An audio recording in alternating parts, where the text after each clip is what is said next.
السلام علیکم۔ آج ہم ایک ایسے انسانی جذبے کی گہرائی میں اتریں گے جو شاید اتنا ہی پرانا ہے جتنا کہ خود انسان۔ وعلیکم السلام۔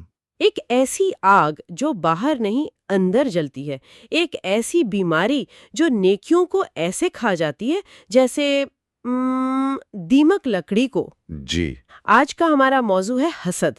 ہم سمجھنے کی کوشش کریں گے کہ یہ جذبہ کیا ہے، اس کی نفسیات کیا ہے اور یہ ہماری زندگی پر کیسے اثر انداز ہوتا ہے۔ اور یہ گفتگو صرف ایک اخلاقی پہلو تک محدود نہیں رہے گی۔ اچھا، ہم دیکھیں گے کہ یہ جذبہ انسان کی ذہنی، جسمانی اور یہاں تک کہ روحانی صحت کو کس طرح براہ راست متاثر کرتا ہے۔ اور اس سے بچاؤ کے طریقے کیا ہیں؟ جی، اور اس سے بچاؤ کے لیے کیا حکمت عملی بتائی گئی ہے۔ تو آئیے سب سے پہلے اس کی تعریف سے ہی شروع کرتے ہیں۔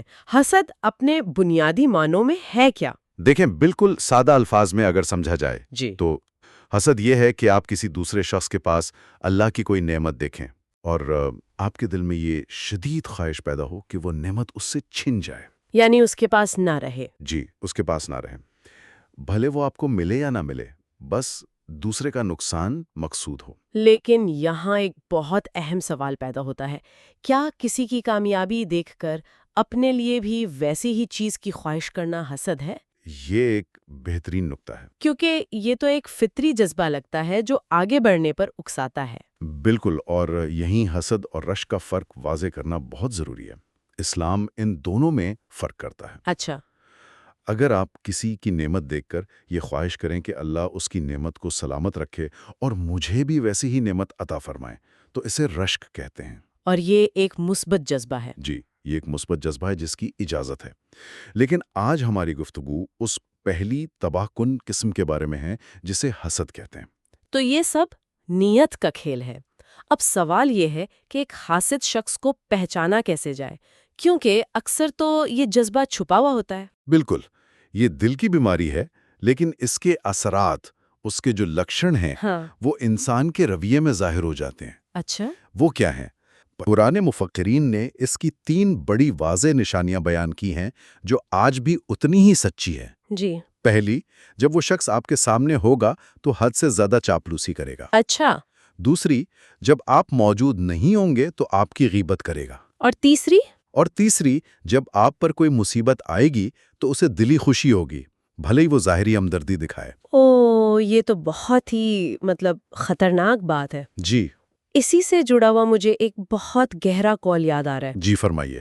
قدیم عرب کے ایک عالم تھے اسمعی۔ جی اسمعی۔ انہوں نے کہا تھا، میں نے حاسد سے زیادہ مظلوم سے مشابہت رکھنے والا کوئی ظالم نہیں دیکھا۔ سبحان اللہ، کیا بات ہے۔ اس میں کتنی گہرائی ہے۔ جی وہ بظاہر ظالم ہے کیونکہ وہ دوسرے کا برا چاہتا ہے، لیکن اندر سے وہ ایک مظلوم کی طرح ہر وقت جلتا رہتا ہے۔ جی ہاں، بالکل، اس کا غم کبھی ختم نہیں ہوتا، اس کی عقل پریشان رہتی ہے، اور وہ مسلسل ایک ایسی حسرت میں مبتلا رہتا ہے جو کبھی پوری نہیں ہوتی۔ یہ حسد کی خود کو تباہ کرنے والی فطرت ہے۔ یہ بات تو ذہن کو پریشان کر دیتی ہے کہ ایک جذبہ انسان کو اندر سے اس طرح کھا سکتا ہے۔ تو کیا اس کے نقصانات صرف آخرت کے لیے ہے یا اس دنیا میں بھی حاسد کو قیمت چکانی پڑتی ہے؟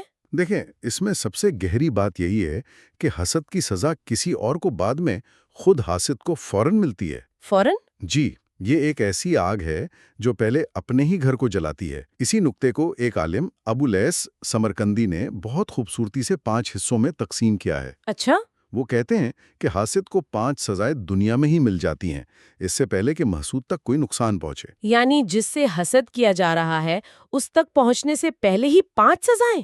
یہ تو بہت عجیب بات ہے۔ وہ کیا ہے؟ پہلی سزا، ایک ایسا غم جو اس پر مسلط ہو جاتا ہے اور کبھی ختم نہیں ہوتا، وہ ہر وقت بے چینی رہتا ہے۔ ٹھیک ہے۔ دوسری، ایک ایسی مصیبت جس پر اس سے کوئی اجر نہیں ملتا۔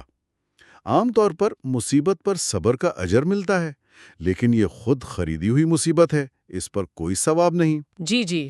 تیسری، ایسی مذمت جس پر کوئی تعریف نہیں کرتا، لوگ اسے پہچان کر اس سے کترانے لگتے ہیں۔ چوتھی، اللہ اس سے ناراض ہوتا ہے۔ کیوں؟ کیونکہ وہ اللہ کی تقسیم پر اعتراض کر رہا ہوتا ہے۔ اور پانچویں؟ اور پانچویں اور شاید سب سے خطرناک سزا، اس پر توفیق کے دروازے بند کر دیے جاتے ہیں۔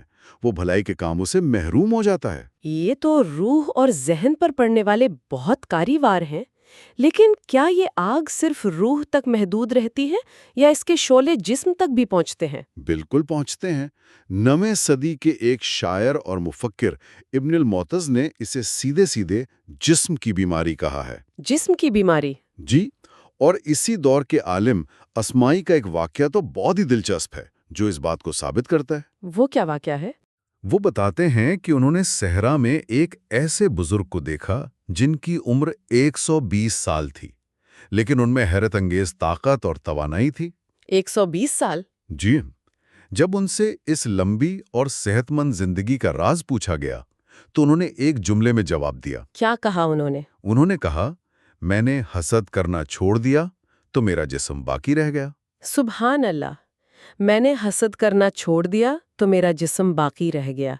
ایک جملے میں کتنی گہری حکمت ہے۔ جی، یہ تو سیدھا سیدھا کہہ رہے ہیں کہ حسد آپ کو اندر سے گھن کی طرح کھا جاتا ہے، اور اسی کے ساتھ وہ مشہور حدیث بھی ذہن میں آتی ہے، جی، حسد نیکیوں کو اس طرح کھا جاتا ہے جیسے آگ لکڑی کو کھا جاتی ہے۔ یہ تو روحانی دیوالیاں پن ہے۔ بالکل۔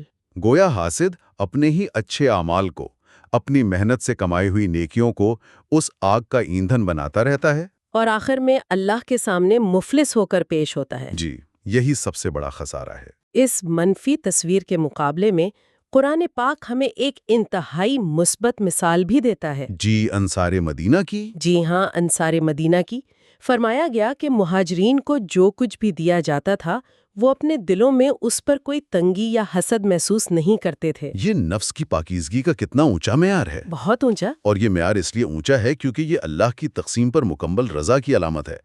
اسی لیے اللہ تعالیٰ نے حاسدین کی مذمت کرتے ہوئے قرآن میں فرمایا، جی، کیا وہ لوگوں سے اس چیز پر حسد کرتے ہیں جو اللہ نے انہیں اپنے فضل سے عطا کی ہے؟ یہ آیت حسد کی جڑ پر ضرب لگاتی ہے۔ یہ سوال اٹھاتی ہے کہ تمہارا اعتراض اس بندے سے ہے یا اس دینے والے سے؟ بالکل، جس نے اپنے فضل سے اسے نوازا ہے۔ احادیث میں بھی اس سے بچنے کی بار بار تاکید ملتی ہے۔ جی، بہت زیادہ۔ جیسے حضرت انس بن مالک رضی اللہ عنہ سے روایت ہے کہ نبی اکرم صلی اللہ علیہ وسلم نے فرمایا، آپس میں بغض نہ رکھو، حسد نہ کرو۔ حضرت عبداللہ بن عمرو بن العاص رضی اللہ عنہما سے روایت ہے کہ رسول اللہ صلی اللہ علیہ وسلم نے فرمایا کہ جب فارس اور روم کی سلطنتیں فتح ہو جائیں گی تو تمہاری کیا حالت ہوگی؟ تو صحابہ نے کیا جواب دیا؟ صحابہ نے عرض کیا کہ ہم اللہ کا شکر ادا کریں گے۔ تو آپ صلی اللہ علیہ وسلم نے فرمایا، نہیں، بلکہ تم ایک دوسرے سے مقابلہ کرو گے، پھر حسد کرو گے، پھر ایک دوسرے سے منہ پھیرو گے اور بغض رکھو گے۔ یہ تو ظاہر کرتا ہے کہ دنیاوی مال و دولت اور کامیابی حسد کے لیے سب سے بڑی آزمائش بن سکتی ہے۔ جی، بالکل۔ میں یہی سوچ رہی ہوں کہ آخر اس جذبے کی جڑ کہاں ہوتی ہے؟ کیا یہ صرف تکبر ہے یا کوئی گہری نفسیاتی کمزوری بھی چھپی ہوتی ہے؟ اس کی سب سے بنیادی وجہ، جیسا کہ ہم نے پہلے اشارہ کیا، اللہ کی تقسیم پر راضی نہ ہونا ہے۔ جب کوئی شخص کسی کو اپنے سے بہتر علم، اخلاق، مال، کسی بھی فضیلت میں دیکھتا ہے تو اس کے دل میں یہ خیال آتا ہے کہ یہ نعمت اس شخص کے لائق نہیں تھی، یہ مجھے ملنی چاہیے تھی۔ یہ دراصل اللہ کی حکمت پر اعتراض ہے۔ اور شاید اس کا دوسرا بڑا سبب شہرت اور عہدے کی خواہش ہے۔ بالکل۔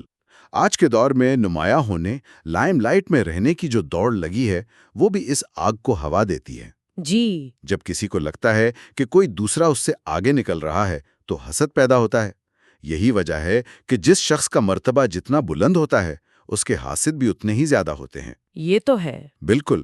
اور اسی نفسیاتی الجھن کا حل ایک بزرگ حاتم اسم کے واقعے میں ملتا ہے۔ اچھا، وہ کیا ہے؟ وہ فرماتے ہیں کہ میں نے لوگوں کو ایک دوسرے سے حسد کرتے دیکھا تو میں نے اللہ کے اس قول پر غور کیا۔ ہم نے ہی ان کے درمیان دنیا کی زندگی میں ان کی روزی تقسیم کی ہے۔ وہ کہتے ہیں کہ جب میں نے یہ سمجھ لیا کہ یہ تقسیم ازل سے اللہ کی طرف سے ہے اور اس میں میری یا کسی اور کی مرضی کا کوئی دخل نہیں، تو میں نے حسد کرنا چھوڑ دیا۔ یہ تو ایک بہت طاقتور ذہنی تبدیلی ہے، ایک آزاد کر دینے والی سوچ ہے۔ جی بالکل۔ تو اب ہم گفتگو کے عملی حصے کی طرف آتے ہیں۔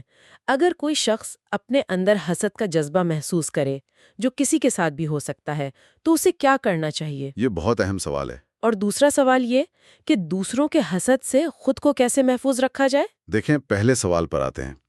اگر کوئی اپنے دل میں حسد کی چبھن محسوس کرے تو اسے مایوس نہیں ہونا چاہیے۔ اچھا، امام حسن بصری سے کسی نے پوچھا کہ کیا مومن بھی حسد کرتا ہے؟ تو انہوں نے فرمایا، تم یعقوب علیہ السلام کے بیٹوں کو بھول گئے جنہوں نے یوسف علیہ السلام سے حسد کیا تھا؟ یعنی یہ جذبہ آ سکتا ہے؟ جی آ سکتا ہے۔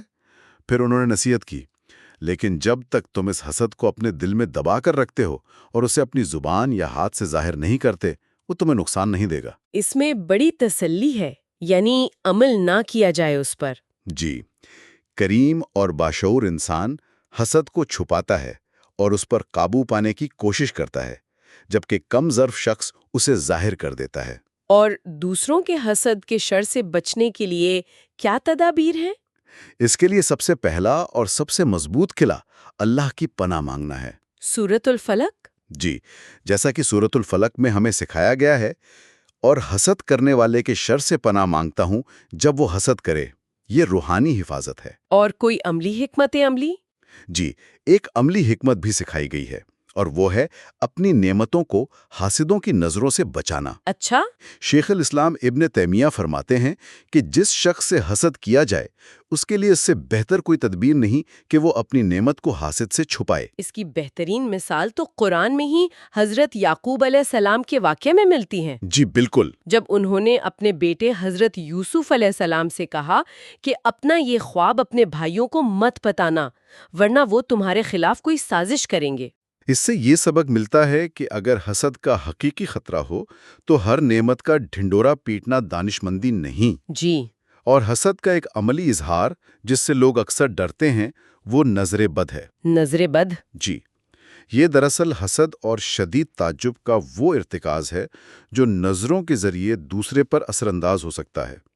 اس سے بچنے کا بھی ایک بہت خوبصورت نبوی طریقہ بتایا گیا ہے۔ وہ کیا ہے؟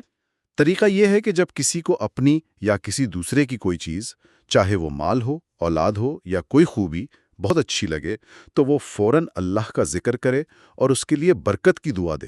اچھا، برکت کی دعا؟ جی، نبی اکرم صلی اللہ علیہ وسلم نے ایک صحابی کو ڈانٹا تھا جنہوں نے دوسرے صحابی کو دیکھ کر برکت کی دعا نہیں دی تھی اور ان کی طبیعت خراب ہو گئی تھی۔ فرمایا، تم میں سے کوئی اپنے بھائی کو کیوں قتل کرتا ہے؟ اتنا سخت فرمایا، جب تم کوئی ایسی چیز دیکھو جو تمہیں اچھی لگے تو اس کے لیے برکت کی دعا کیوں نہیں کرتے؟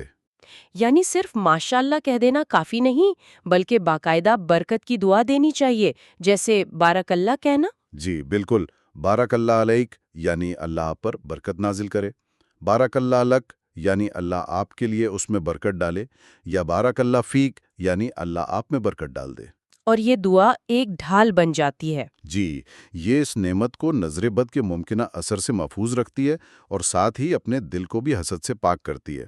تو آج کی اس تفصیلی گفتگو کا خلاصہ یہ ہے کہ حسد ایک ایسی اندرونی آگ ہے جو سب سے پہلے خود حاسد کو جلاتی ہے۔ جی، یہ اللہ کی تقسیم پر ناراضگی کا اظہار، انسان کی نیکیوں کی بربادی اور معاشرے میں بغض اور نفرت پھیلانے کا سبب ہے۔ اور اس سے بچاؤ کا راستہ اللہ کی رضا پر قائم رہنے میں ہے۔ بالکل، مخلوق کے لیے خیرخواہی کا جذبہ پیدا کرنے اور اپنی اور دوسروں کی نعمتوں پر اللہ سے برکت طلب کرنے میں ہے۔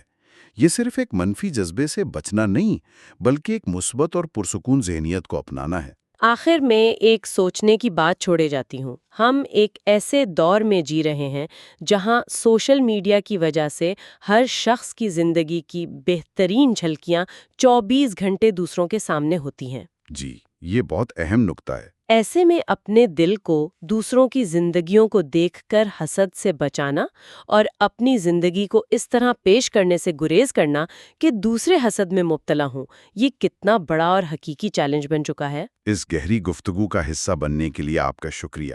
اگر آپ کو ہماری یہ کاوش پسند آئی تو اس چینل کو لائک اور سبسکرائب ضرور کیجیے۔